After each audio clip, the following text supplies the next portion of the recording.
ओम शांति।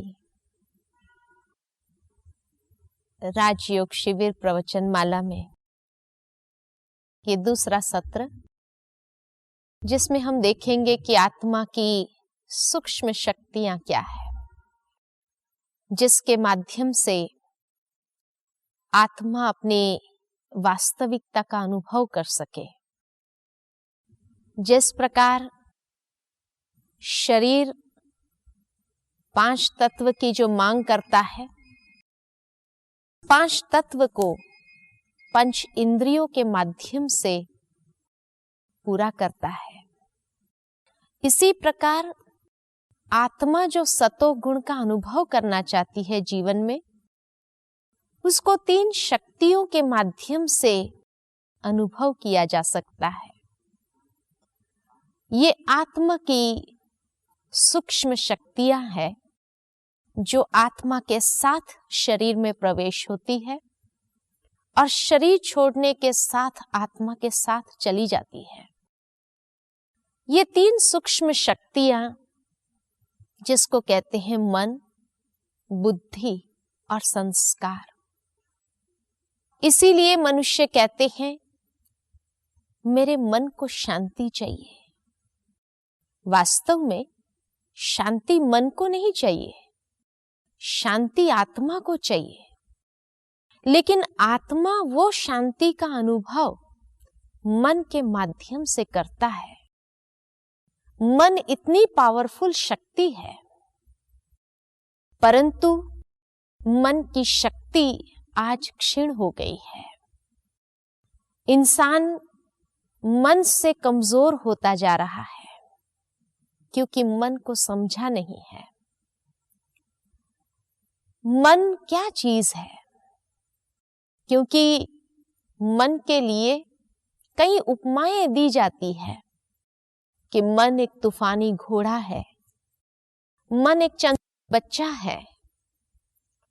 जिस प्रकार बच्चे के अंदर चंचलता होती है, ऐसे मनुष्य का मन भी बड़ा चंचल है। मन को कई बार कई लोगों ने कहा मन बड़ा पापी है, मन बड़ा दुष्ट है, मन बड़ा नीच है। लेकिन आज हम आपको ये बताते हैं, ये मन बहुत सुंदर है। अगर इसकी क्षमता को समझा जाए, उसकी वास्तविकता को हम समझ ले और यथार्थ दिशा में अगर उसको लगा दिया जाए, तो ये मन अच्छे से अच्छी उड़ान का अनुभव करा सकता है। लेकिन आज क्योंकि हमने इस मन को समझा नहीं, इसलिए वो मन तूफानी घोड़े के समान हो गया है। ये मन क्या चीज है? मन है वास्तव में आत्मा की सोचने की शक्ति का दूसरा नाम। एक कहानी याद आती है कि एक बार एक सम्राट था।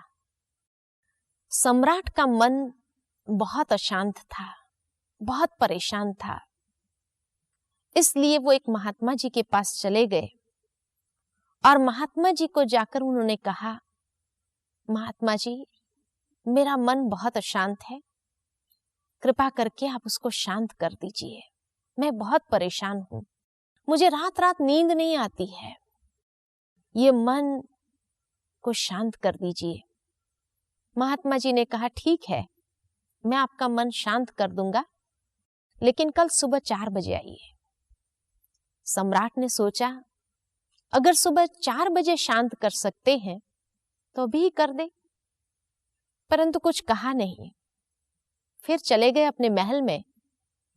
सारा दिन बड़ा परेशान रहा, सोचता रहा, पता नहीं ये महात्मा जी मेरे मन को शांत कर सकते हैं, नहीं कर सकते हैं, क्यों मुझे 4 बजे बुलाया। बहुत विचार चले उसके। सुबह 4 बजते ही वो महात्मा जी के पास पहुंच गया। देखा तो महात्मा जी तपस्या में बैठे हुए हैं और पास में उन्होंने एक डंडा रखा हुआ था। महात्मा जी ने जैसे सम्राट को देखा तो कहा, सामने आसन ग्रहण कीजिए। फिर पूछा, आपका मन अभी भी अशांत है? कहा, मेरा मन बहुत अशांत है। का आंख बंद कीजिए और भीतर झांकिए। इस वक्त वो मन क्या कर रहा है और कहां है। सम्राट ने आंखें बंद की, ढूंढने लगे अपने मन को। कहां है मन, क्या कर रहा है।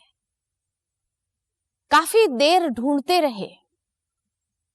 कुछ समय के बाद उन्हें एहसास हुआ कि मैं जिसे ढूंढ रहा हूं वो कोई चीज का नाम नहीं है, वो एक क्रिया का नाम है।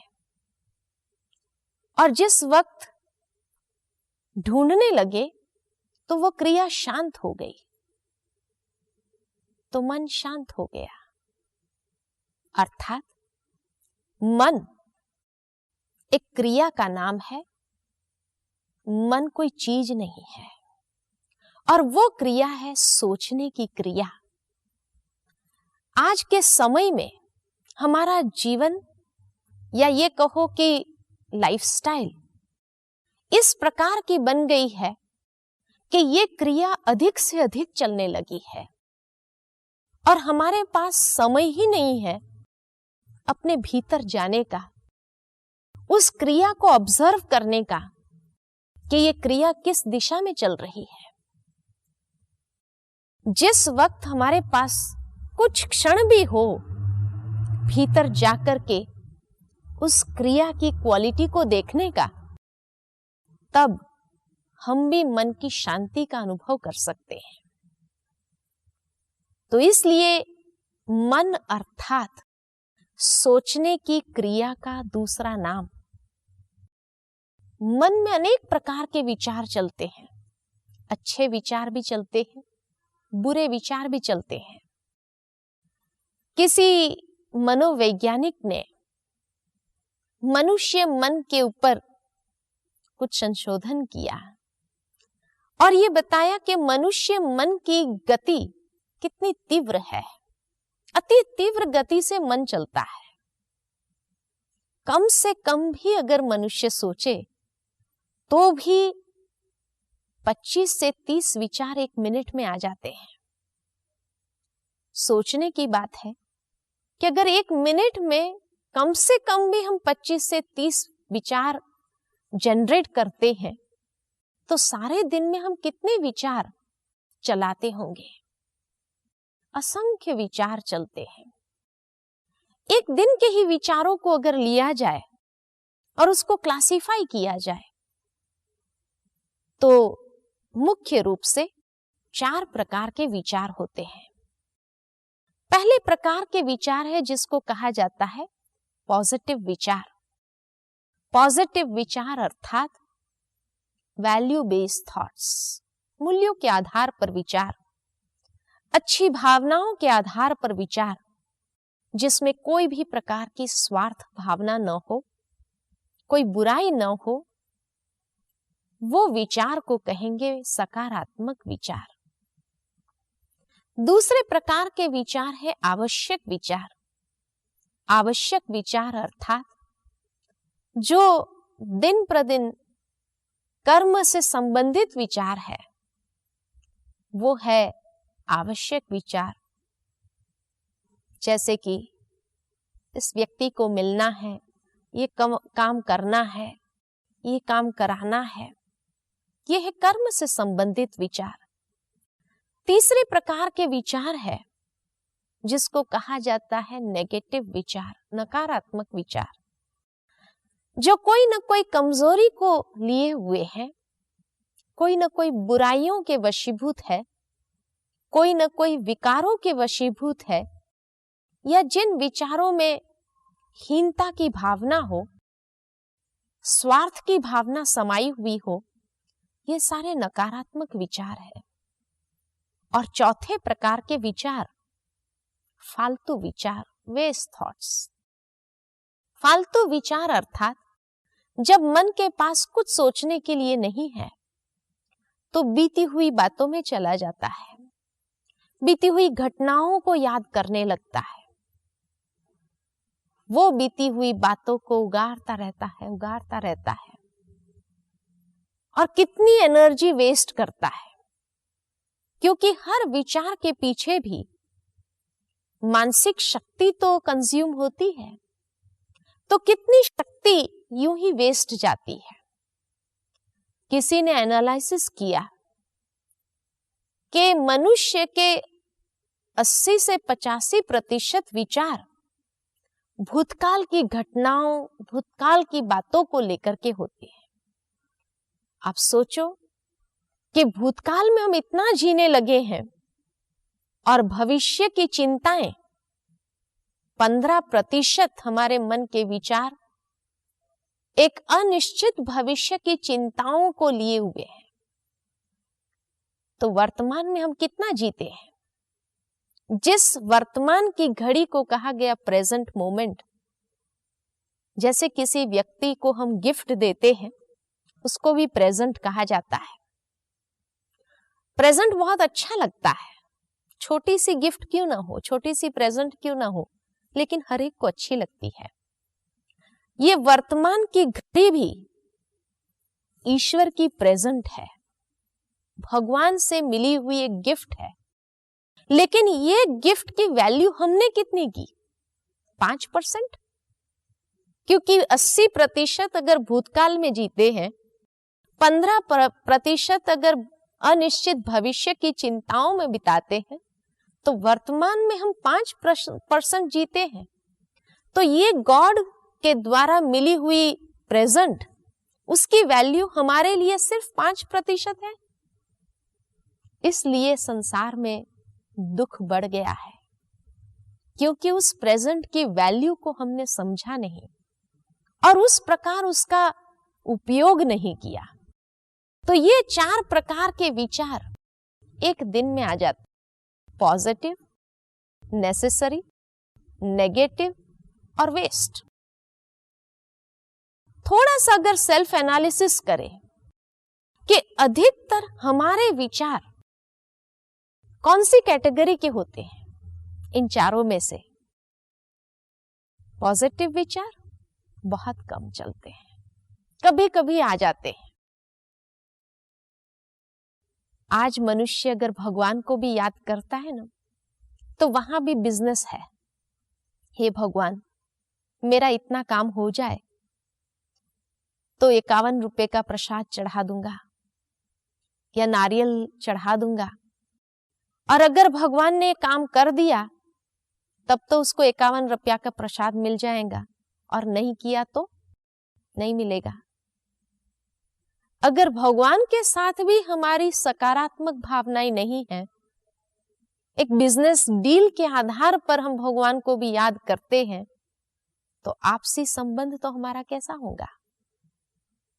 इसलिए कहा कि पॉजिटिव विचार बहुत कम चलते हैं, ना के बराबर होते हैं। आवश्यक विचार, उसमें भी स्वार्थ भरा रहता है। बिना स्वार्थ के कोई आवश्यक कार्य भी हम करते हैं। इसलिए अधिकतर हमारे विचार या नेगेटिव होते हैं या वेस्ट होते हैं। कितनी एनर्जी हमारी यूं ही वेस्ट चली जाती है, खत्म हो जाती है। इसलिए दिन के अंत में अगर देखा जाए तो मनुष्य मेंटली ज्यादा एग्जॉस्ट हो जाता है बजाय फिजिकल थकावट के। मानसिक रूप से ज्यादा थकावट महसूस करता है, मन थक गया है, बोर हो गया है, उदास हो गया है, जबकि उस दिन सारा दिन कोई विशेष कार्य भी नहीं किया हो, फिर भी थका थका अनुभव करता है।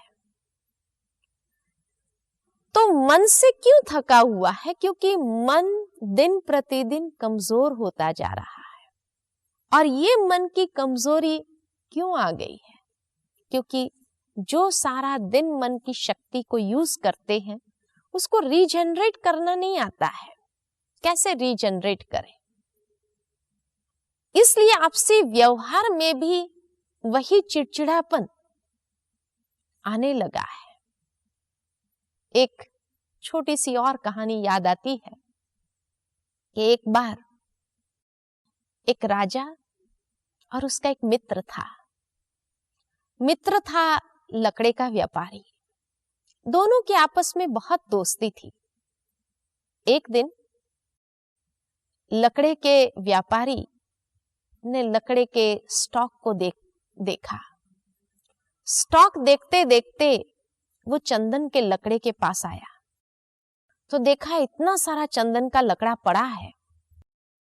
तो उसके मन में विचार आया कि चंदन का लकड़ा तो इतना महंगा होता है, कौन खरीद करेगा इतना सारा लकड़ा, क्या करेंगे इसका, कितना मेरा पैसा रुका हुआ है, वो पैसा निकले कैसे। सोचता रहा। अक्सर मनुष्य स्वार्थवश ज्यादा सोचता है और उस कारण से दिशा हमारी परिवर्तित हो जाती है। वो आवश्यक सोच था उसका जरूर, लेकिन धीरे धीरे उसके मन में विचार आया कि ये स्टॉक खत्म तब हो सकता है अगर राजा शरीर छोड़े तो उसको जलाने के लिए तो चंदन के लकड़े ही यूज होंगे। ये स्वार्थ भावना को लेकर ये भूल गया कि राजा मेरा अच्छा दोस्त है। वो दोस्ती को भी भूल गया और उसके मन में विचार आने लगा, राजा अगर मर जाए तो ये सारे चंदन का स्टॉक खत्म हो और मेरा पैसा मुझे वापस मिल जाए। लेकिन फिर उसके मन में विचार आया, राजा अभी मरने वाला तो है नहीं क्योंकि अभी तो जवान है। फिर मन में विचार चलने लगा, राजा मरे तो कैसे मरे, राजा को कोई बीमारी भी नहीं हो सकती क्योंकि अभी तो वो स्वस्थ है। फिर उसके मन में विचार आया कि हाँ, राजा को अगर कोई मार दे तब तो मर सकता है। लेकिन फिर विचार आया, राजा को मारेगा भी कौन, क्योंकि सभी उसके मित्र है, अड़ोस पड़ोस देश वाले भी, कोई उसका शत्रु तो है नहीं। फिर उसके मन में विचार आता है कि अगर राजा को मैं खत्म कर दूं तब तो मर जाएगा, लेकिन राजा को मैं खत्म भी कैसे करूं, क्योंकि खत्म करने की जो हिम्मत चाहिए वो हिम्मत उसमें थी नहीं। तो सोचता रहा, मन उसका परेशान होता रहा, राजा मरे तो कैसे मरे, राजा मरे तो कैसे मरे। ये विचार ने उसकी नींद फिटा दी। रात भर उसको नींद नहीं आई। अब जैसा हम सोचते हैं, हर विचार तरंगे उत्पन्न करता है, प्रकंपन उसके बनते हैं और वो प्रकंपन से पूरा वायुमंडल बनता है। वो उसके विचारों के तरंग राजा तक पहुंचता है और वहां राजा सोचने लगता है, ये मेरा मित्र जो है लकड़े का व्यापारी बहुत पैसे वाला है, लेकिन आखिर ये कमाता किसके लिए होगा, उसके आगे पीछे तो कोई है ही नहीं, न उसको कोई बच्चे हैं, न उसके परिवार में कोई ऐसे सदस्य हैं जो इतनी उसकी वेल्थ को संभाल सके। तो राजा को मन में विचार आने लगा कि अगर ये जो मर जाए तो उसकी सारी प्रॉपर्टी राज्य की हो जाएंगी। इसलिए कहा जाता है, जैसे हम दूसरों के लिए सोचते हैं वैसे दूसरे भी हमारे लिए वैसा ही सोचेंगे। दोनों एक दूसरे के प्रति वैसा सोचने लगे, ये मरे तो कैसे मरे। राजा सोचा, ये मरे तो कैसे मरे। जब एक दूसरे के सामने आए, एक दूसरे को मिले, तभी इसी दृष्टि से ये मरे तो कैसे मरे। कुछ दिन तक ये चलता रहा। दोनों का मन बड़ा परेशान था, बहुत अशांत था। आखिर एक दिन लकड़े के व्यापारी से रहा नहीं गया। वो गया राजा के पास। उसने कहा, राजा आज मैं माफी मांगने आया हूं। राजा ने कहा, क्या बात है, तुमने कोई गुनाह तो किया नहीं है, माफी किस बात की। कहा, नहीं, मेरा मन बड़ा अशांत है, मेरे मन में कुविचार आ गया है और ये विचार को कैसे खत्म करूं मेरी समझ में नहीं आता है। जिस विचार के कारण मैं बहुत अशांत, बहुत परेशान हो गया हूं, आप ही उसका हल कर सकते हैं, आप मुझे माफ कर दीजिए। राजा ने कहा, क्या बात है। उसने अपने पूरे विचार को बताया, मेरे मन में आपके प्रति ऐसा बुरा विचार आया है। राजा ने सोचा, अगर ये माफी मांग रहा है तो मुझे भी मांगनी चाहिए। तो उसने भी माफी मांगी। फिर दोनों सोच में पड़े, अब क्या किया जाए, क्योंकि मित्र ने कहा कि जब तक ये चंदन के लकड़े रहेंगे तब तक मेरा मन वही विचारों से घिरा रहेगा। इसलिए आप कुछ युक्ति बताइए कि ये चंदन के लकड़े को मैं खत्म कैसे करूं। राजा सोच में पड़ गया, मेरे पास सब कुछ है, मुझे कोई चीज की कमी तो है नहीं, परंतु ये चंदन के लकड़े को भी खत्म करना है। तो कहा ऐसा करते हैं, महल के बाहर जो बगीचा है वहां एक मंदिर बनाते हैं और उस मंदिर के कंस्ट्रक्शन में सारा चंदन का लकड़ा यूज कर देंगे। एक सुगंध भी वातावरण में हो जाएंगी, लकड़े भी सफल हो जाएंगे, इतना सुंदर स्थान बन जाएगा जहां लोग आकर के बैठेंगे, भजन कीर्तन का वातावरण होगा, कितने लोगों को शांति मिलेगी। बोला हाँ, ये युक्ति बराबर है। राजा ने कहा, और ये मंदिर का खर्चा जितना भी होगा मैं दूंगा, सारे चंदन के लकड़े का खर्चा मैं दे देता हूं। ऐसे करके राजा ने खर्चा देने के लिए राज्य कोष से पैसे सैंक्शन कराए, लेकिन मित्र ने कहा नहीं, मुझे ये पैसे नहीं चाहिए, क्योंकि ये पैसे ने ही मेरे मन को बहुत अशांत कर दिया। वैसे भी आपके मन में विचार आया कि आखिर भी ये प्रॉपर्टी किसके लिए है, इतनी वेल्थ जो मेरे पास है वो किसके लिए है, क्यों नहीं ये पैसे मैं फिर से राज्य कोष में ही दान कर देता हूं। अर्थात जब तक दोनों के मन में नकारात्मक विचार, नकारात्मक भावनाएं थी, तब तक दोनों का मन अशांत, परेशान था। मन को शांति कैसे मिलेगी? जब मन के अंदर शुद्ध विचार, प्रेम के विचार, अच्छी भावनाओं के विचार, सकारात्मक विचार, मंदिर निर्माण के कार्य का, दान की भावना को लेकर के विचार आया, तब दोनों का मन शांत हो गया। इसलिए कहा जाता है कि मन की अशांति का कारण भी भीतर है और मन की शांति का आधार भी भीतर है। अपने विचारों पर निर्भर करता है। जिस क्वालिटी के हमारे विचार होते हैं वैसी हमारी स्थिति होती है। आज अगर हमारे मन के अंदर तनाव है, अशांति है, परेशानी है, उसका कारण हमारे विचारों की क्वालिटी वैसी है। और अगर सुख, शांति, आनंद, प्रेम का अनुभव करना है तो हमें अपने मन के विचारों में परिवर्तन लाना है। यही मन को मित्र बनाने की बात है, जो कहा जाता है गीता में भी, मन अपना मित्र है, मन अपना शत्रु है। मन जब नकारात्मक विचार करने लगता है तो मन शत्रु बन जाता है, और वही मन जब सकारात्मक सोचने लगता है तो मन मित्र बन जाता है। तो इसीलिए राजयोग वो कला है मन को मित्र बनाने की। और जब मन को मित्र बना लो, उसके जैसा फेथफुल मित्र और कोई नहीं होगा, उसके जैसा अच्छा मित्र और कोई नहीं मिलेगा। मन को मित्र बना लो, तब मन अच्छे से अच्छा अनुभव कराएगा। इसलिए कहावत है, as you think so you become. जैसा आप सोचेंगे वैसा आप बनोगे। अच्छा सोचने से अच्छा बन जाता है इंसान, बुरा सोचने से बुरा बन जाता है। जैसा चिंतन वैसा जीवन, और वैसे जीवन के अनुभव।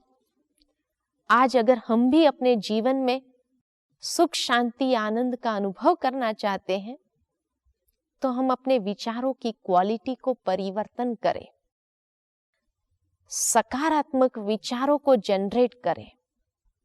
क्योंकि जैसे नकारात्मक विचार, फालतू विचार मन की शक्ति को क्षीण करता है, इसी प्रकार सकारात्मक विचार मन की शक्ति को जनरेट करता है, बढ़ाता है, और वो मन स्वस्थ हो जाता है।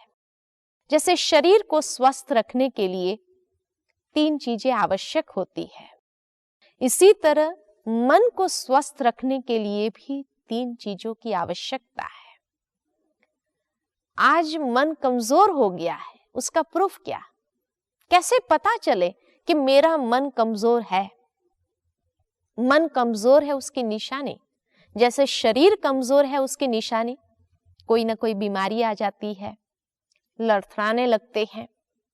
इसी प्रकार जब मन कमजोर हो जाता है तो हर छोटी बात मन को इरिटेट करने लगती है, चिड़चिड़ापन आने लगता है, गुस्सा आने लगता है। इसलिए तो गुस्से को वीकनेस कहा गया है, कमजोरी कहा गया है, क्योंकि ये मन की शक्ति को क्षीण करके मन को दिन प्रतिदिन और कमजोर कर रहा है। इसी तरह हर छोटी बात भी सहन नहीं होती है, छोटी छोटी बातें, परिस्थितियां तनाव पैदा कर देती है, यादाइश हमारी कम हो जाती है, मेमोरी कम हो गई। ये सारी निशानी है मन कमजोर हो गया है। और मन जब शक्तिशाली है तो कोई भी बात के दबाव में नहीं आता है, कोई भी बात के प्रभाव में नहीं आता है, इन सब बातों से ऊपर होता है, स्वस्थ रहता है। जैसे शरीर स्वस्थ है तो कैसा भी वातावरण हो प्रभावित नहीं कर सकता है, बुखार, सर्दी, जुकाम नहीं हो सकता है। इसी प्रकार मन जब स्वस्थ है तो कैसी भी परिस्थिति, कैसी भी घटनाएं जीवन में आए, लेकिन वो हमारे जीवन को प्रभावित नहीं कर सकती है। हम एक संतुलित मन से कार्य कर सकते हैं, जीवन जी सकते हैं। शरीर को स्वस्थ रखने के लिए जो 3 बातें चाहिए, प्रॉपर नरिशमेंट, रेस्ट और एक्सरसाइज। इसी तरह मन को स्वस्थ रखने के लिए भी यही 3 चीज चाहिए, प्रॉपर नरिशमेंट, रेस्ट और एक्सरसाइज। मन को जो नरिश करने वाली बातें हैं अगर नेगेटिव है, वेस्ट है, तो मन स्वस्थ कहां से रहेगा? सारे दिन सुबह से उठकर रात तक देखो, जो सारे सोर्सेज हमें इंफॉर्मेशन देते हैं सारे ही नेगेटिव है, तो मन स्वस्थ कहां से रहेगा? कुछ हेल्दी चिंतन वाली बातें जब मिलती है मन को, ये अच्छा नरिशमेंट है। दूसरा, मन को रिलैक्स करने की जरूरत है। रात को जब सो जाते हैं तभी भी मन नहीं सोता है, मन तो चलता ही रहता, स्वप्न के रूप में और कोई चिंतन के रूप में। मेडिटेशन एक विधि है जो मन को आराम देती है, और एक्सरसाइज, मन को भी एक्सरसाइज चाहिए, पॉजिटिव थिंकिंग की एक्सरसाइज है।